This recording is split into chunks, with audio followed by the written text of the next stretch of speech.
अस्सलाम वालेकुम नाजरीन, आज के इस प्रोग्राम में हम आपकी मुलाकात कराएंगे एक ऐसे पर्सनालिटी से जो दुनिया के माने हुए इंटेलेक्चुअल्स में शामिल हैं।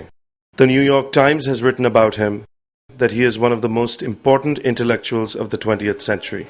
डॉक्टर नोम चॉम्स्की पिछले 50 सालों से MIT में लिंग्विस्टिक्स के प्रोफेसर हैं और अमरीकी खारजा पॉलिसी के सबसे बड़े नकाद हैं।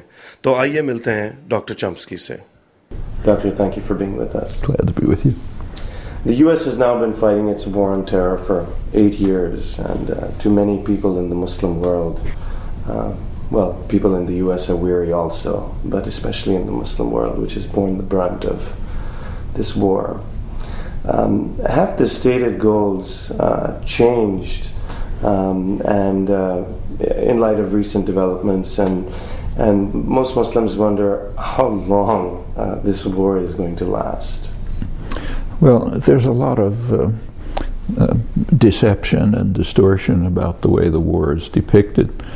For one thing, the war was not declared by George W. Bush. It was redeclared. The war was declared by Ronald Reagan. In 1981, when Reagan came into office, he declared that a leading focus of U.S. foreign policy will be a war against terror. State-directed international terrorism, the plague of the modern age, return to barbarism in our time, and on and on. And then he fought a war on terror. Now that's wiped out of history for a good reason, because the war on terror very quickly turned into a major terrorist war. He attacked Nicaragua with terrorist forces. He was condemned by the World Court and Security Council. They probably killed a couple 100,000 people in Central America. They supported South African terror in the surrounding countries, which probably killed over 1 million people. In fact, it was just a major terrorist war all over the world. That's not the kind of thing that the ideological system wants to deal with. So that war on terror has been disappeared, as they put it, put into the memory hole. But Bush redeclared the war on September 11th. If the concern had been to reduce terror, there was a very natural thing to do. At that time, the jihadi movement, which existed, was very sharply split. And the September 11th attacks were bitterly condemned inside the jihadi movement. There were fatwas from Al-Azhar University, from the major jihadi radical clerics denouncing Osama bin Laden and so on. And the obvious way to proceed would have been to exploit that, to try to separate Al-Qaeda from the general jihadi movement and to turn it into a more constructive direction. Instead, Bush and his advisors decided to meld the movement back together by attacking Afghanistan and then Iraq. They simply organized the jihadi movement, which was falling apart and which was substantially opposed to Al-Qaeda. So sure, once they attacked to Islamic states, yes, the movement came back together. The most extreme claims appeared to be justified. It's a war against Islam and so on and so forth. So Bush and Rumsfeld and the rest acted in a way which simply brought about a more organized and powerful international radical Islamist terrorist movement. I don't say that was necessarily their aim. In fact, it wasn't. They just didn't care that much. Reducing terror is not a high priority. In fact, a perfect illustration of that is the invasion of Iraq. The invasion of Iraq was undertaken on the assumption that it was going to increase terror. That was the analysis. That was the analysis. Just about every intelligence agency, including the CIA, said yes, of course, it's going to increase terror, which it did. In fact, terror increased by about a factor of 7 the following year, according to U.S. statistics. Right. It's just not a high priority. Why did they invade Afghanistan? Well, the original goal, the announced goal, was to capture Osama bin Laden. Now, that's kind of interesting when you think about it, because they asked the Taliban to extradite him, and they didn't refuse. They wavered. They asked for evidence to be presented. Now, any state, the most democratic state in the world, if suppose somebody asked the United States to extradite somebody, well, you'd ask for evidence. Well, the Bush administration refused to provide any evidence. They said, it's none of your business. We want him. We want his associates. Turn him over.